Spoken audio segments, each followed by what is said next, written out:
Hello, G Block. Sorry, I am not here today to guide you through the exciting world of personality as understood by Sigmund Freud, but I'm going to do my best on Screencast-O-Matic to get through this material. So, first of all, definition of personality. Here it is: an individual's characteristic patterns of thoughts, feelings, and behavior. Now, keep in mind, it has to be characteristic patterns. That means persisting over time and across situations. If you were to stub your toe and curse and swear and get really grumpy, I wouldn't say that you had a grumpy personality, right? That is just a reaction to a single stimulus. This has to be something that endures in order for it to be your personality. So here we have the seven dwarfs. I invite you to pause this video for a moment and see if you can name all seven of the dwarves. So you have here their name. I've given them names that actually do coincide with some of the traits that a personality psychologist might assign, as opposed to just their dwarfy names. So go ahead and pause and see if you can name all seven of the dwarves. Okay, so I'm going to go over the names of all the dwarves. We have Dopey over here. He's naive. We have Happy, who's agreeable and open. This is Bashful. He's our introvert. This is the dwarf that's often forgotten. You probably forgot this guy. He's Sneezy, sensitive and reactive. And I know you can't see it because my taskbar down there is blocking it, but this is Grumpy, who is neurotically irritable. Here's Doc, who's conscientious, and there's Sleepy, who's contentedly lethargic. All right, so we are going to look at several. Sorry. Oh, ignore that. That was from D Block yesterday. There was a formal invitation that happened. Anyway, all right. So moving on, we are going to be looking specifically at Freudian theories of personality today. So if you remember. What is it about psychoanalysis, or what do psychoanalysts say is responsible for all of the feelings and behaviors and your personality, everything about you? And part of what they're going to say is it's your unconscious, right? It's your unconscious mind.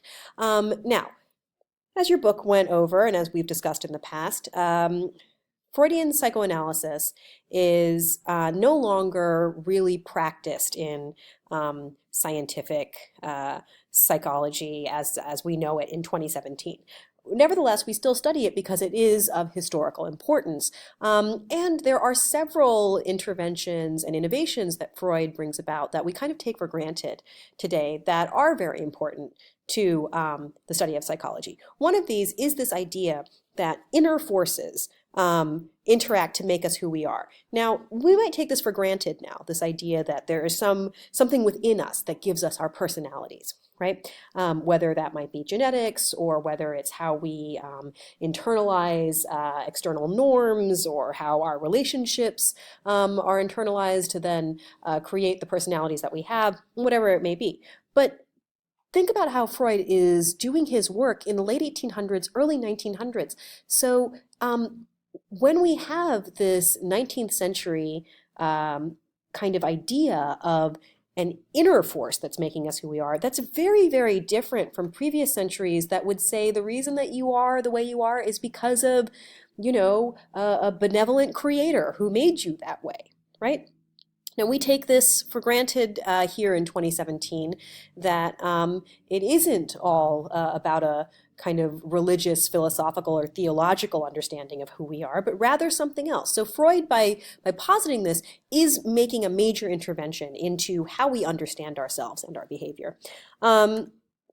So according to a psychoanalyst, behavior, emotions, personality, everything develops out of a dynamic interplay between the conscious and the unconscious processes. Now remember, in Freudian psychoanalysis, the unconscious is not the same unconscious of the two-track mind. So it's not the unconscious that we talk about that's right now working as you read the words on this slide, and there are parts of your cerebral cortex that are working without your conscious awareness of it, so that you don't have to sound out every single syllable here on the slide. We're not talking about that unconscious. We're talking about something very different. And you're going to see that on the follow as we move through this lecture. So just remember, keep that in mind.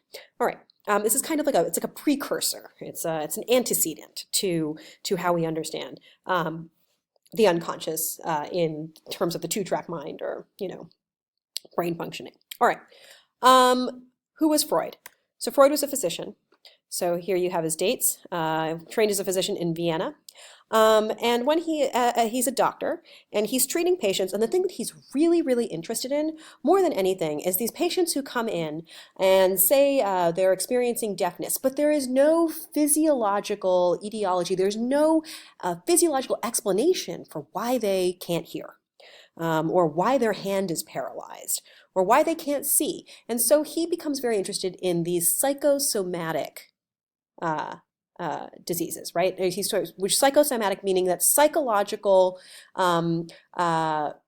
causes for somatic, okay, that's your body, for bodily diseases or issues or problems, right? So Freud's trying to figure out, how can this be? How can it be that somebody's hand is paralyzed, but it wasn't smashed in a door, it wasn't harmed in any way, there's no explanation for it. How can we understand it? Well, maybe it's something about their mental problem, maybe it's something about their mind, right? Maybe it's something psychological.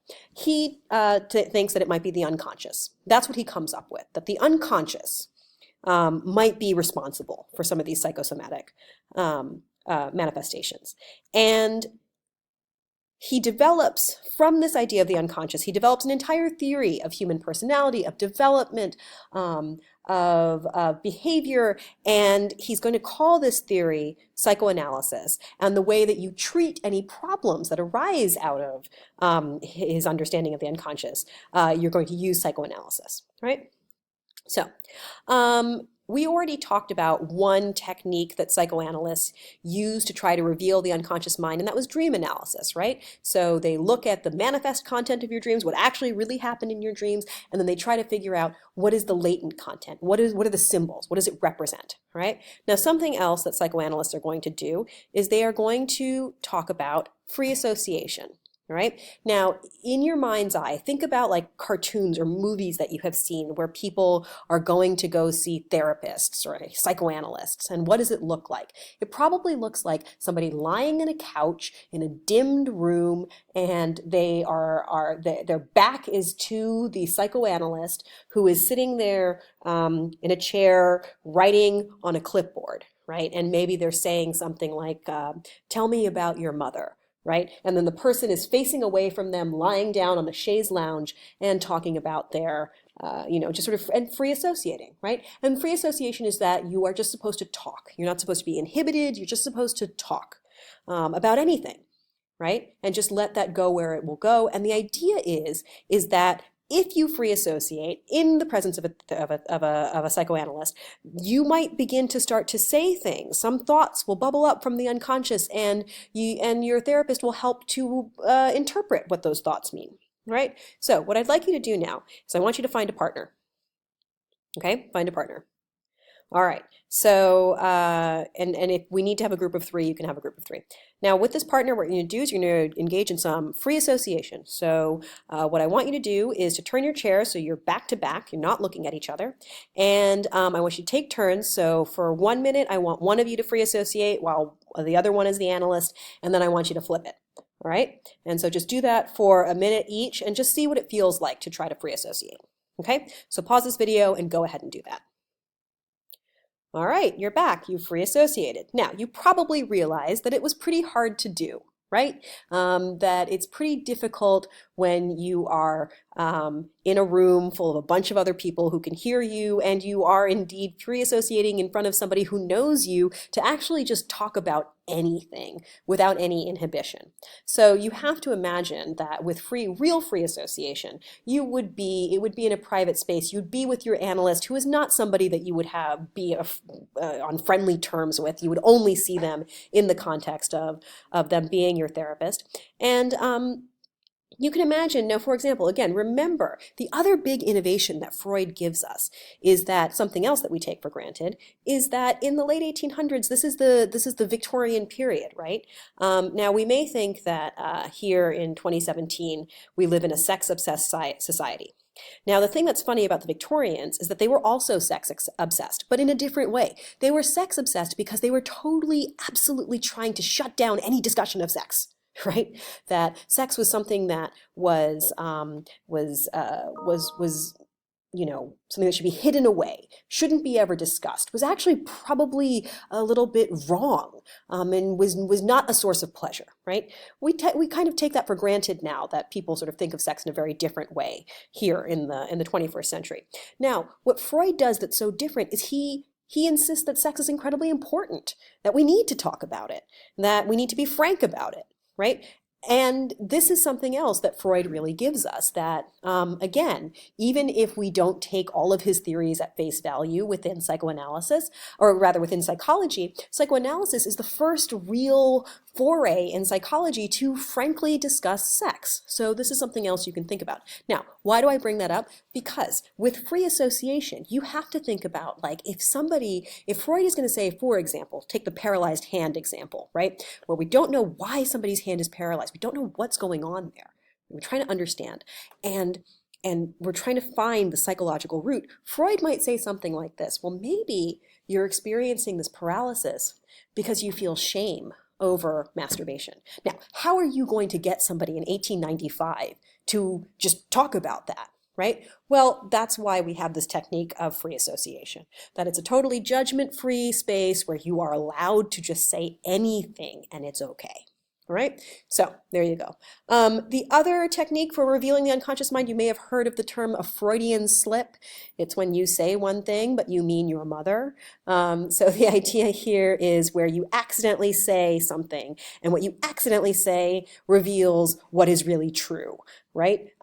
So if you accidentally call somebody who isn't your girlfriend or your boyfriend by your girlfriend or boyfriend's name, maybe that means that you actually have feelings for that other person and not your girlfriend or your boyfriend. And that slip of the tongue it reveals these true feelings that you have. Okay, let's move forward. I'm actually going to pause this. I'm going to stop this video here and move on to the next. So you can open up the next video just so you can, so I can get all of this in before Screencast-O-Matic cuts me off. So thus ends part 1. You can go ahead and open up part 2.